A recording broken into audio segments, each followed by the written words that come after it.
two of the brightest celestial objects in our sky. For countless centuries, they have been the focus of art, literature, storytelling, and even worship. The two places which, one day, might serve as a second home for humanity, unless, of course, someone already lives there. According to statements made by several people, that is exactly the case, and that is what we will be discussing today on UFOs Revisited. Joining me are Ron Murphy, Heather Mosier, Katie Page, Micah Hanks, and Mark Matsky. I'm Aaron Deese, and this is The Moon and Mars. So, we talked about this a little bit at the beginning, but to set the stage for our viewers today, we will be covering a lot of ground in this discussion, literal and proverbial, as it relates to the two celestial objects in question. But I'm curious if we could just very quickly see, does anyone recall when you were first introduced to the idea of life forms on Mars or on the Moon? So the first thing that I remember, this would have been in the 90s, just flashes of that face on Mars. And I can't even remember what show it would have been, or I feel like it was almost an advertisement, but it was that face on Mars, there's life on Mars, we have definitive proof. But that picture I found out later came out much earlier than the 90s. It's just that for some reason in the 90s, there must have been a show. Does anybody know what show that might have been? That was Sightings, I think, had that in the title sequence. Okay. Perhaps. Yeah, that might have been it then. Yeah. Just seeing that face, and that was the first inclination that I had that maybe there could be life somewhere else. There's a variation of it in the X-Files opening as well. It's masked as sort of a scream face, but it's alluding to the face on Mars. Yeah. I mean, I grew up hearing stories about Martians and comic books and coloring books on the Martians on Mars and things like that. So it's been in the consciousness for most of my life. Yeah, and of course, if we think about H.G. Wells and the other guy named Right. Wells, Orson, and the famous portrayal, by the Mercury Theater, War of the Worlds. Some of our earliest ideas of not only alien visitation, but more importantly, a hostile invasion attempt. I mean, they are Martians that are coming here. And of course, that has sort of remained in people's minds. I mean, even in the early years of UFOs, many of those, researchers, Jacques Vallée and others, had been trying to time the periods at which Mars was closest to the Earth and see if there were correlations with the appearances of UFOs, and could it be that maybe they wait until that distance can be closed a little more efficiently, and that's when we see our sightings waves. So that's kind of remained a focus right on up into the early ufology. Now today we're exploring Mars and we're looking for signs of ancient life there, but it's still a question. I mean, could there have ever been life on Mars? Might it still be there? And could we find some interesting things on our own moon? Are we the Martians? Are we the Martians? We Martians? could be. That's another thing. And of course, we can't leave out Marvin the Martian, who was the fourth. Right. That's right. And if you can remember, the Flintstones even had that Gizmo guy. Do you remember? So there was hints to extraterrestrial visitation even in the Stone Age. Yeah. He exhibited signs of high strangeness. He could disappear. Sometimes only Fred could see Right. him. Absolutely. Right. There's some high strangeness qualities with our little Martian friends. And I will make the assertion that he came to advance that particular culture. Yeah. Yeah. That's kind of fascinating. An interesting correlation that just kind of popped into mind for me, Mars has been, as we said at the beginning, a fixture of worship for many civilizations for a very, very long time. Mars is the god of war in the ancient Greek pantheon. And, the idea of a hostile race, a warlike race coming from Mars, of course we know War of the Worlds is a work of fiction. I'm actually surprised that hasn't come up sooner in some of our conversations, because that's a whole thing in and of itself. But this whole idea of a warlike race coming from the planet Mars, the realm of Ares, so to speak, arriving on planet Earth, I think that's an interesting idea. It's in the name. And predating all of the stories that we've talked about. It's right there in the name itself. Even the moons of Mars, Phobos and Deimos, is fear and, fear and the other one. Interesting. Fear and loathing, that's right. And is there evidence of a nuclear war on Mars? Well, and we're actually going to talk about some nuclear aspects to some of this. So thank you, Katie, because you brought us a little bit closer to Earth. Let's go back to the moon for a little bit. The idea of life or even bases on the moon is something that has been talked about quite a bit. And we could argue that this starts with the early moon landings. It has been alleged by former NASA employees that some of the original moon landing tapes were deleted or lost or still being hidden. In fact, and please correct me on this if I'm wrong, but there's an anecdote that the original tapes of the moon landing were accidentally erased in a standard tape erasure procedure at NASA. If that's not correct, someone myth bust me on that, but that's something I've heard repeated several times. In fact, Bob Dean, a United States Army Command Sergeant Major, would allege that additional video does exist of the moon landing that the public has never seen. This is corroborated by former NASA employee and Marine Ken Johnson, who claims that during the landing, Neil Armstrong would switch to the medical channel shortly after stepping onto the surface of the moon and would say the following: "They're here. They're parked on the side of the crater. They're watching us." Now, the book, Dark Fleet, The Secret Nazi Space Program and the Battle for the Solar System, I know, but bear with me, that's the title of the book, which is also by Mr. Len Kasten, whose work we've referenced in another episode of this show, provides an alternative quote for Armstrong, very much along the same lines. This is alleged to have been recorded on the medical channel while they were still in orbit before landing. And the quote is, "These babies are huge, sir, enormous, oh my God, you wouldn't believe it. I'm telling you there are other spacecraft out there lined up on the far side of the crater edge. They're on the moon watching us." Interesting here, because we have kind of a similar statement that they're watching us, allegedly happening at two different times, coming from two different sources, said to originate with Neil Armstrong. What do we think about this? It's been suggested that Armstrong had a way with words. I mean, he's one giant leap for mankind, right? It's very poetic in the moment. And so people have applied that to those quotes to say, what was he saying was watching? The second quote makes it very clear that there's spacecraft there. But others have said, well, maybe he's just speaking poetically about the size of the moon craters themselves, and that they look like eyes that are watching us. And that's something we've done with the moon historically, right? I mean, the man in the moon.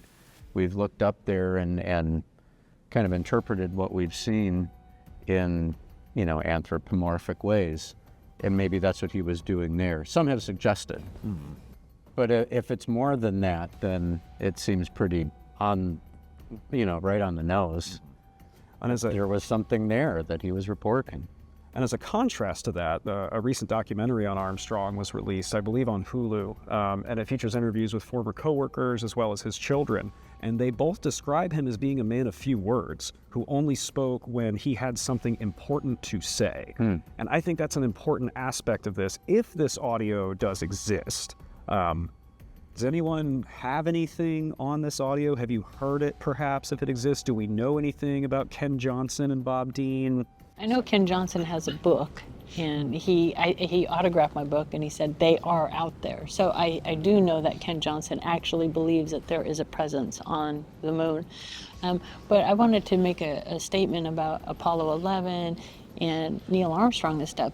What gets me every time is on their return from their mission, and they're having their debrief, and they're on their table. You can see every one of them.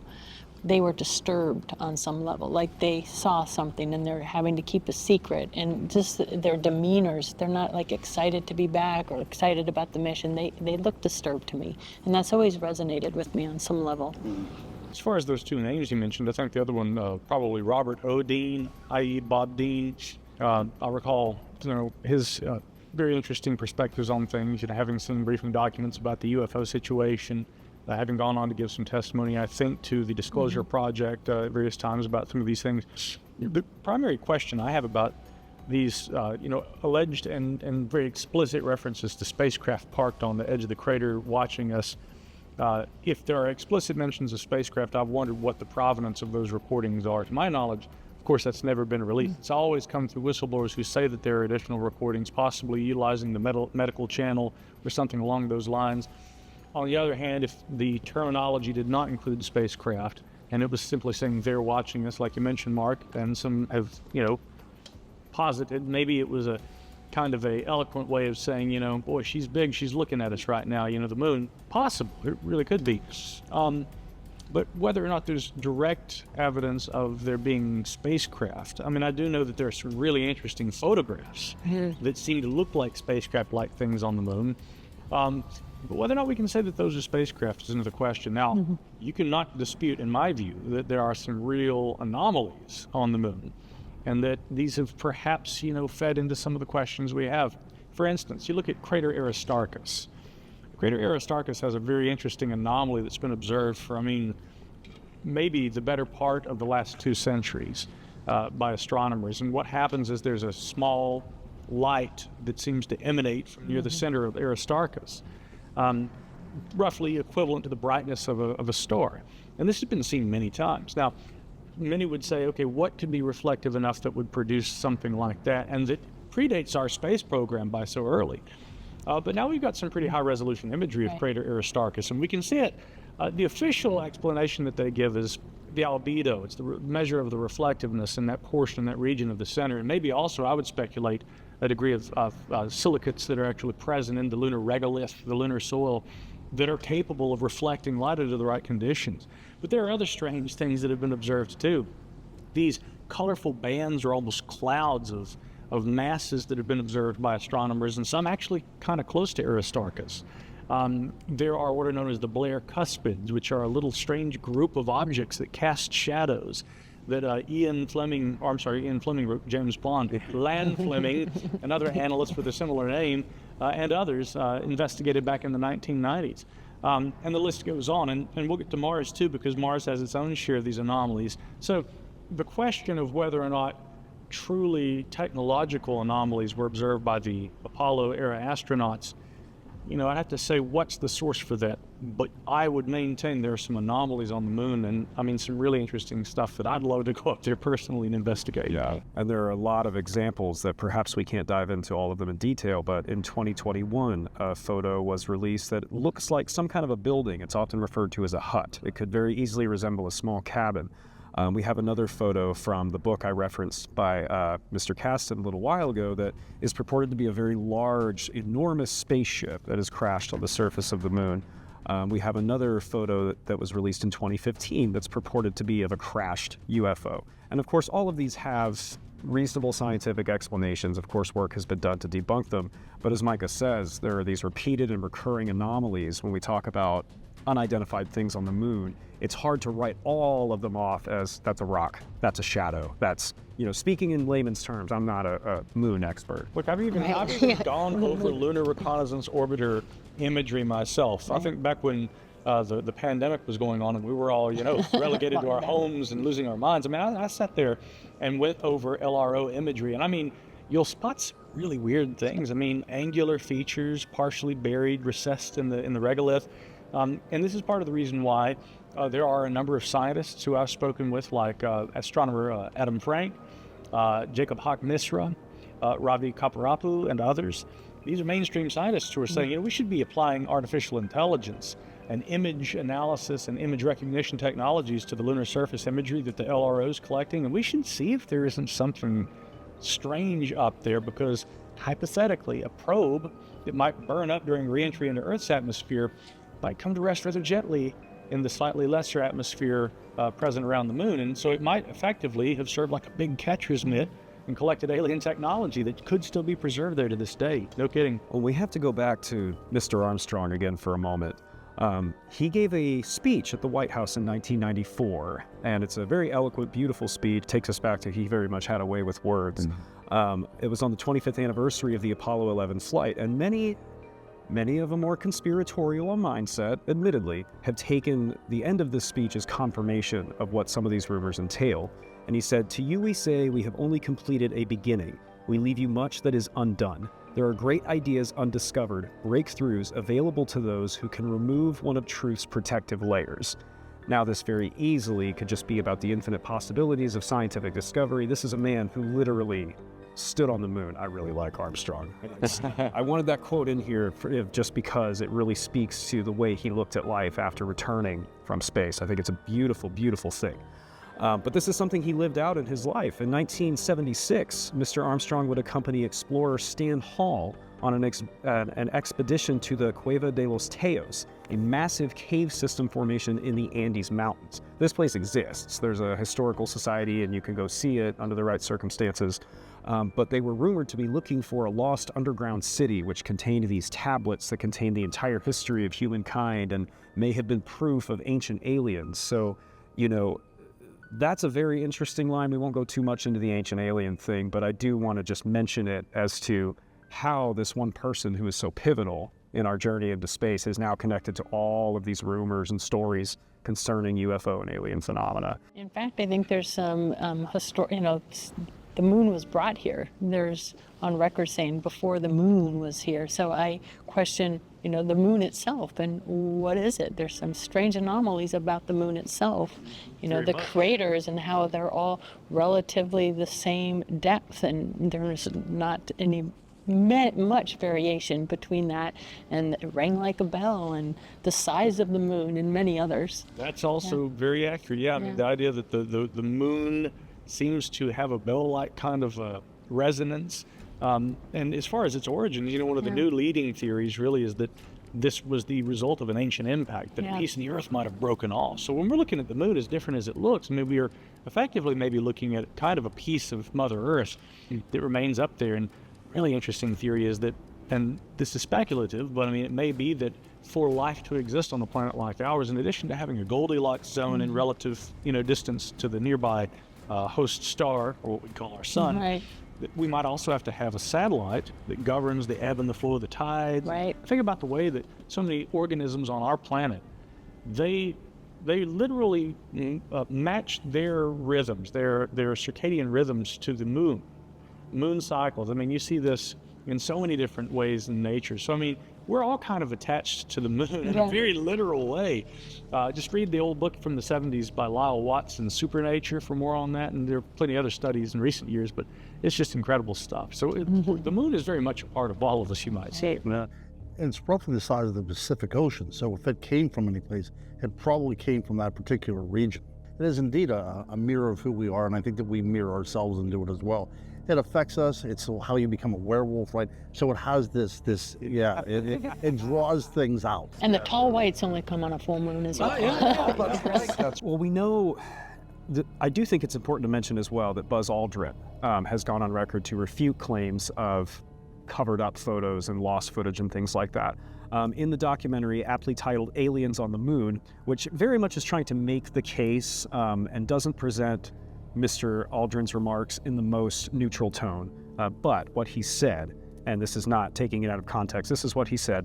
Now, wait a minute. Don't you think the people who designed the camera sent it out as an experiment? When the pictures came back, they looked at them. If there was anything unusual and they didn't find anything. If they had, either we got some people who are scared to talk about it or they're withholding evidence. And that's not what science is about. Science is about informing people what evidence has been found. And that's Buzz Aldrin. And I do think it's important to state implicitly that, Mr. Armstrong's interest in science and archaeology and things are not proof of his belief in alien beings. That's not the point there. But these two very important figures who were the first men to walk on the moon, their take on this, I think, is very significant and important, Yeah, Buzz, is an interesting character because I've seen in many instances where at times he really challenges the more conspiratorial notions that anything more happened during the moon landings. And yet, you'll sometimes also see the clips like where he was on C-SPAN one morning and he's speaking very eloquently about space exploration. And then all of a sudden he says, on the Martian moon Phobos, there is a monolith there. And you can see it's a very strange monolith. Now, who put that there? Depending on what you believe, maybe God put that there. And he's speaking eloquently, and I'm paraphrasing. But if you actually go and you look at the imagery that we've obtained of Phobos, and it is a peculiar little kind of, oblong kind of potato-shaped moon in orbit around the red planet.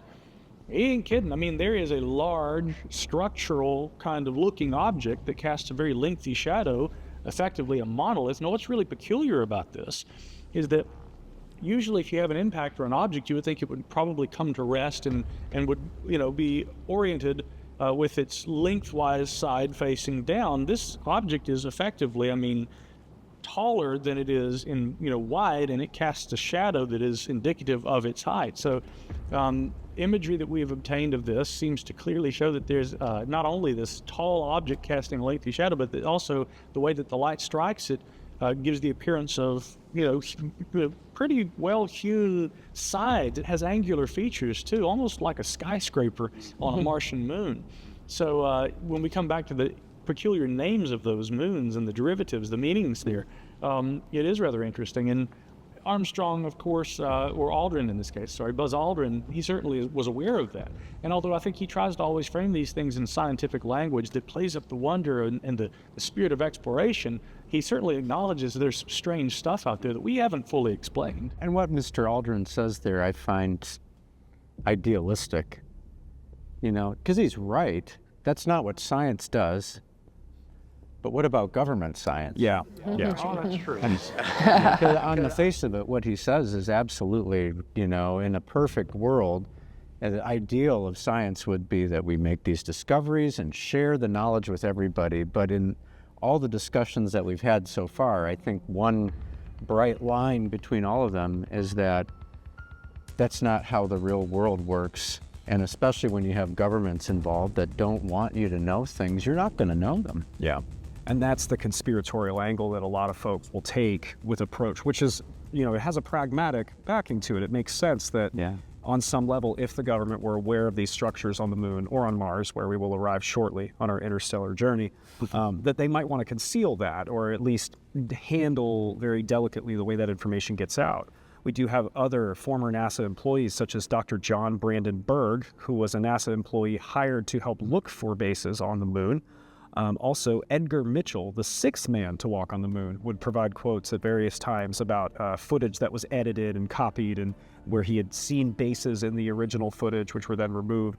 We can speculate as to whether or not those things are true, but we do know that there was a governmental interest in the moon beyond just getting someone up there. Just that we had the idea at one point to test out our nukes on the moon just to see what would happen. It was Project A119.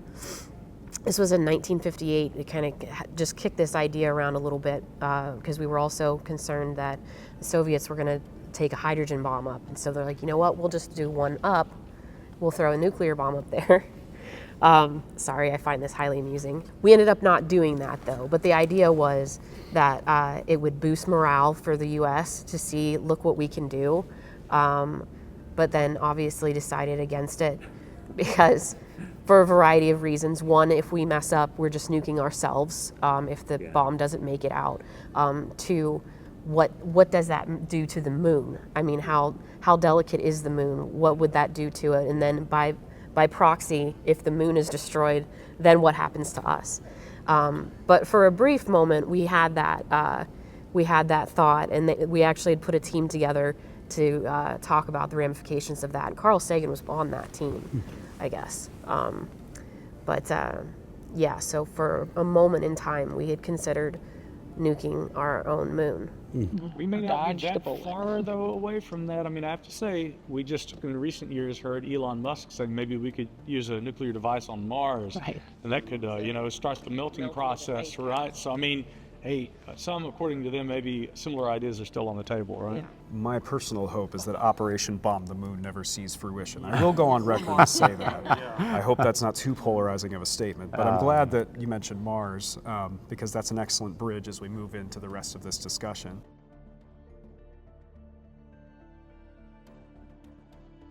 There are a lot of anomalous things that have been reported from Mars. There are a lot of rumors. We're going to pick apart some of those, but if we're talking about where some of this fascination starts, we can go back over 100 years.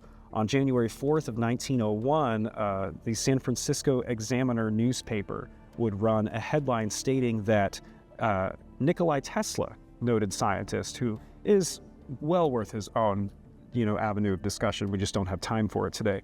But Tesla alleged that he had received radio signals from Mars. He was convinced that that is where they were coming from. Now, this may have been embellished on the part of the newspaper. I don't know the exact paper trail of how this headline was brought to light. I'm pretty sure that, that was as reported. Nikola Tesla seemed to believe that he was potentially picking up on crosstalk, right? Communications, maybe telecommunications used by the Martians. In likelihood, it was probably natural radio emissions produced by the rings of Saturn or something like that, some similar celestial source further out. But he wouldn't have known at the time that that's what he was detecting. Point is, he had the capability to detect these emissions, obviously of cosmic origin. He felt that these were coming maybe from Mars and that they could be intelligent. Yeah. The headline, the quote that was listed in the book Some of this reference material comes from the book The Martians by Nick Redfern, which I hope to have on the table but couldn't fit in my backpack. The headline reads, Nikola Tesla has had the first call of the century from a neighboring planet. That's how it starts out. So it's a very sensationalized way of presenting this information to the public. But it shows that we've had this idea, this fascination of communicating with the red planet for over 100 years, in our documented scientific history. I find that interesting. Yeah, and that was a hot time for Mars. I mean, it really was extremely interesting to the public, even back then, with the type of fiction that was being written. And like telescopes were more available to the normal person, so you would be looking at stuff that was accessible with just something you could set up in your backyard. So that may be why Mars was sort of identified as the likely culprit, as that was just on everybody's mind at the time. It's a time when pulp fiction and short stories and periodicals were a very big thing. Yeah. Major science fiction publications hadn't really been done yet, so a lot of these stories were circulating in very specific niche communities. Well, that's a good point, because none of that came from a vacuum, right? It had to come from something. And from the very infancy of telescopes, people have been projecting towards Mars, and they've always seen an intelligence there, right? From the canal systems to some astronomers saying that we can actually see things like ants moving around. So from its very beginning of, its nascence of exploration, here we're using telescopes, it was always seen as a planet that had some sort of life on it. Well, and Heather mentioned earlier, in the early days of this stuff gaining media attention, seeing the face on Mars, that's what it's often referred to as, but it's also referred to as the ruins of Cydonia, which is the region of Mars where it's identified. And but it's this large, seemingly human-like face, and some people have said that perhaps this is a connection to ancient Egypt, going back into ancient alien territory. Some have said this is proof that human beings once lived on Mars, which is something else we can continue to talk about. But, it's this striking cultural image that has really kind of cemented this idea at least for my generation. I love the way Heather put that earlier. We do have pictures of the Martian spiders, which are these long-legged, spindly-looking things that there are geological and chemical explanations for, but then, of course, people go the other way and say, well, no, those are obviously pictures of life forms. You're just trying to get us to think that they aren't. And then, of course, the monolith on Phobos. Did I get that right? Yeah, which we talked about a little while ago. There's a recurring kind of trend on Mars, as on the moon, where we see these odd photographs that have explanations, but that we can't quite write off. People aren't quite willing to accept, the explanations there. And I wonder, this might be something to discuss, I wonder why certain photos would be redacted or edited, but then other photos, which are incredibly striking, like the ruins at Cydonia, would not. Yeah, at the same time, though, they come back and, claim it's shadow play or whatnot, but then we have the door, and we have so many pareidolia, kind of silvery, shiny, metallic objects and things like that. So, is it pareidolia? Is it reflective? Is it shadows? Or was there life on Mars? We know also, we'll get into a little bit more strange territory here, but and this has come up on this show before, but we know that the CIA experimented with things like remote viewing. And apparently a study was done in the 1980s and was transcribed on several pages wherein a remote viewer looked into the past and saw this thriving civilization on Mars, and due to either war or just environmental fallout, wiped themselves out. And that's why we see what today looks like the ruins of canals and some of these ancient structures which are still on the surface. That's a fascinating idea. What do you guys have on that? Remote viewing, that's a really interesting one, because in truth, I'm kind of on the one hand fascinated with it. I've spoken with Dr. Paul Smith, who literally wrote the handbook on remote viewing and was very involved in some of the remote viewing programs that the government utilized. Whereas, on the other hand, even though I have familiarized myself with some of that literature, I find some of the claims of the remote viewer is pretty out there. A good example, this isn't Mars per se, but yet again, remote viewing either the moon or Mars. If you read the book Penetration, right, Ingo Swann, he is telling this remarkable story of there being this kind of mining operation on the moon. And so as he remote views onto the moon, he can see these men up there, and they're working completely in the nude as part of this lunar mining operation, as you do, right? If I'm going to go mine for helium-3 on the dark side of the moon, I'm going to do it in the nude. You got a pack light. Yeah, exactly. And he says, curiously, that while he's observing them remote viewing, that they can see him, and he kind of gets startled because they see him and they start kind of coming toward him. Now, there's some other interesting things in that book, too. I mean, there are these, in fact, a triangle UFO makes an appearance also. This is an individual who absolutely did really work with the, I guess it was called Project Stargate, but also known by different names over the years, but the actual official government remote viewing programs. Do I necessarily believe that there was really a group of nude lunar mineralogists up there who were involved in some sort of an operation, a mining operation? Come on, guys, you can laugh. It's okay. I don't think so. I mean, it was. This is a serious program. I shall have no jokes. But, I mean, so I'm aware of the literature, and I take those claims with a grain of salt.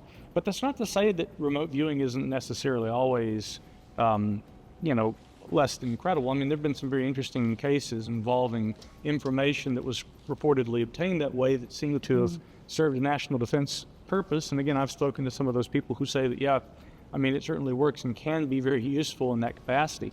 And I have even spoken to current people who work with the space program who think and have said to me that they think that using remote viewing or something like that might help us to glean some information, not only about other regions of space, but maybe about things like the UFO phenomena. We have at other times talked about the Aurora crash in Texas, which took place at the end of the 18th century. And the narrative in the newspaper that came out at the time stated that the occupant of that craft was from Mars. How that determination was made, I do not know. But, that's an even earlier reference to this idea that shows that people were thinking about this. We had this idea. Another anomaly that's been identified on Mars that I can't help but bring up is the Dogman on Mars. There is an image that we may be able to use circulating of what appears to be a bipedal wolf-like creature carved into a rock face, or depending on how we interpret it, possibly standing on the rock face. And comparisons have been made to Anubis of ancient Egypt. Once again, the ancient alien possibility. This could very easily be a case of pareidolia, or perhaps werewolves are from Mars. Stay tuned for the next publication. This is Monsters Publishing. I don't know. But it takes us into some very bizarre territory, and I think illustrates the way in which speculating along these lines can evolve. And I'm not saying what this particular image is or isn't. I just find it very interesting. Well, and we could use that as an opportunity to go back to the face on Mars for a moment, because if I'm not mistaken, there have been various images taken of that throughout the years, and the better our resolution becomes, the less it looks like a face. So I want to make sure just to state that, Yes. For the sake of some balance, is that as we get better at resolution and better imaging, it's taken away some of the shadowy and more pixelated aspects of those original images, because people have built entire sort of cosmologies around these anomalies, these Mars anomalies, and I think it's, that's human nature to do so. But what do you do when the thing that you've built your whole sort of philosophy around turns out to just probably be a hill? Yeah. I mean, that's at work here as well. Something I found interesting about the moon as well are these Mason ceremonies they had, and the numbers they used on the craft, the number 33. And does that have any significance to what was happening on the moon? Very well may have. I mean, you see that often in government, and really I think it's just human nature to assign, special significance, and see patterns and magic numbers and things like this. Back during the era when there was seemingly this mysterious region, the Cydonia region. And again, there were some NASA engineers, when they originally saw the imagery of the so-called face on Mars, they were compelled by that too. Often, a scientific mystery presents itself, and people say, gosh, could this be what it appears to be? And then further evaluation determines that it's not. But for a time, while there was all that speculation, Richard C. Hoagland and other popular commentators who were looking into this, he was making explicit correlations not only between the appearance of the face and, of course, its sort of Egyptian-like appearance, but also to all these other kinds of corollaries that he found between ancient Egypt and tradition, Hermetic tradition and esotericism and the space program. So there is sort of a degree of that, and I think that it certainly is worthy of noting that I'm certain that some of our astronauts have been members of the Freemasonic order, right, fellow travelers, and again, that's just kind of a tradition, I think, that you see in government, right down to our dollar bill. So one thing that I wonder if it's worth exploring at all is why is everything Egyptian for us. Whenever we start looking at things that have significance, I mean, we're referencing Anubis. We're not saying a werewolf necessarily. That still hasn't become the vernacular that we use. We still reference Anubis. We reference, that looks like the Sphinx or the pyramids of Egypt. We're not talking about Mayan pyramids usually. I mean, what is it about Egypt that it fascinates us here on Earth, but also now we've extrapolated that and put it on other planets as well? I think there's two certain things that come to mind. One is the face originally was believed to have a names around it, like an Egyptian pharaoh would wear, and it had a slight resemblance to the Sphinx. That's number one. And also in Egypt at, I forget the name of the temple, but there was something that looks like like a helicopter on one of the things. So I think that there was always this notion, about ancient aliens, that if any advanced civilization visited in the past, it would have Egypt, right? Because they were so, monolithic in what they had done, and how could human beings possibly build a pyramid, right?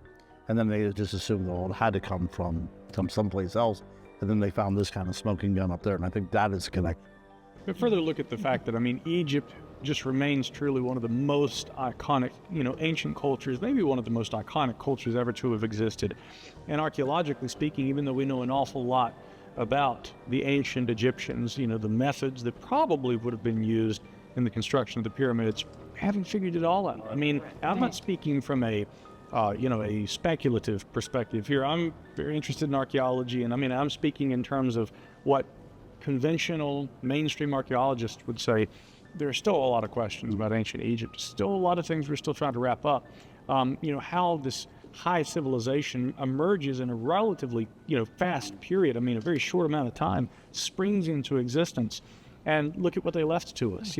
Of the great wonders of the ancient world, only one remains. And it just so happens that the Great Pyramid, but really all the pyramids of Giza, they're also the oldest of those ancient wonders. The Colossus of Rhodes, the Hanging Gardens of Babylon, lost to the dust of time, but the pyramids remain. So I think that's part of that enduring fascination. And of course, yes, we project that from Earth out into space. And we start looking at, the way that we can name our moon landers after gods from the ancient times. Odysseus, that just dropped down on the moon, that wasn't Egyptian, but even still. And of course, the Egyptians and the Greeks had a lot of interface with one another. So we project our mythology onto our spacecraft, onto other planets. And in fact, we've named those planets after our gods. So it makes a lot of sense that Egypt would play into all of that as well. When was the original photo obtained of the face on Mars? I feel like that was in I don't know why 76 is sticking in my mind, but I'm pretty sure it's 76. And very interesting, because if you remember, mid-late 70s, almost the exact same time, what was happening in the United States was King Tut was being exhibited all throughout the museums in the U.S. So it just continues to comment on the fascination with that culture. And you put those things together. And Steve Martin, right? King Tut, he went on Saturday Night Live and sang his song. And this is all playing into, I think, sort of this idea that, King Tut, and look at the sarcophagus, and the face on Mars is like, wow, and just this real excitement, right, I think, was building. And you also remember there was this almost pseudo-New Age movement putting things under a pyramid shape, that was sharpen a razor blade, all this kind of stuff going on as well too. That was a magical shape. But I think there's something to be said about that. And I actually remembered. So in Egypt, there's a column there that has what appears to be a helicopter. That's in a place called Lycropolis, which means the city of the wolf. Interesting. I thought it was so cool. Well, when we see these motifs, they're represented even earlier in some cases in the Sumerian and ancient Mesopotamian literature. Some of the earliest mentions we have of canine-human hybrids come from there. So it's a wonder if perhaps, if you do subscribe to the ancient alien theory, it's something, again, that could be talked about at length.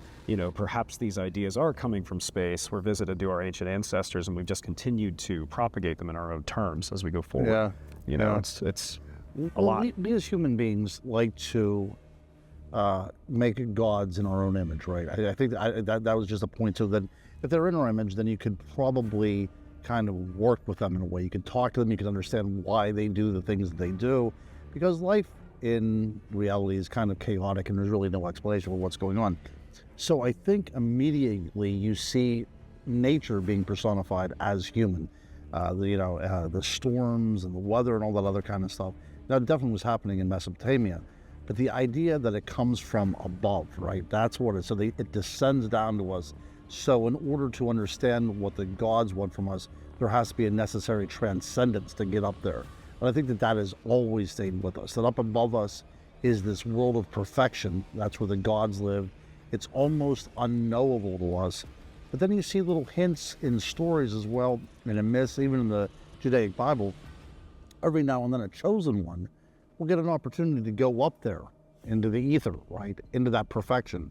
And I think that really kind of builds not so much on an ancient alien theory, but just the way we think in polarity. We're very structuralistic whenever it comes. If there's problems down here, there might be perfection up there. I think that's just a statement on human beings. Yeah, and to piggyback on that, when that person comes back, there's a way that you have to interact with them because they've been changed. They've been changed. Yeah. That's right. They've been changed. They've had the revelation, right? Or the epiphany in a way as well, too. But yeah, I think that's, you look, even whenever you get the 10 Commandments, you have to ascend up onto a hill. You meet with somebody, and then your whole figure is completely changed.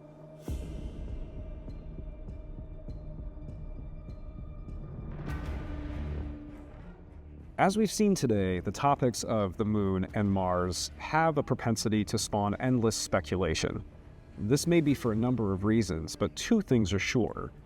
If there is or ever has been life on either of these celestial bodies, we may very soon have the opportunity to investigate it firsthand. But what we know for sure is that both of these celestial objects illustrate the possibility of what human beings can accomplish.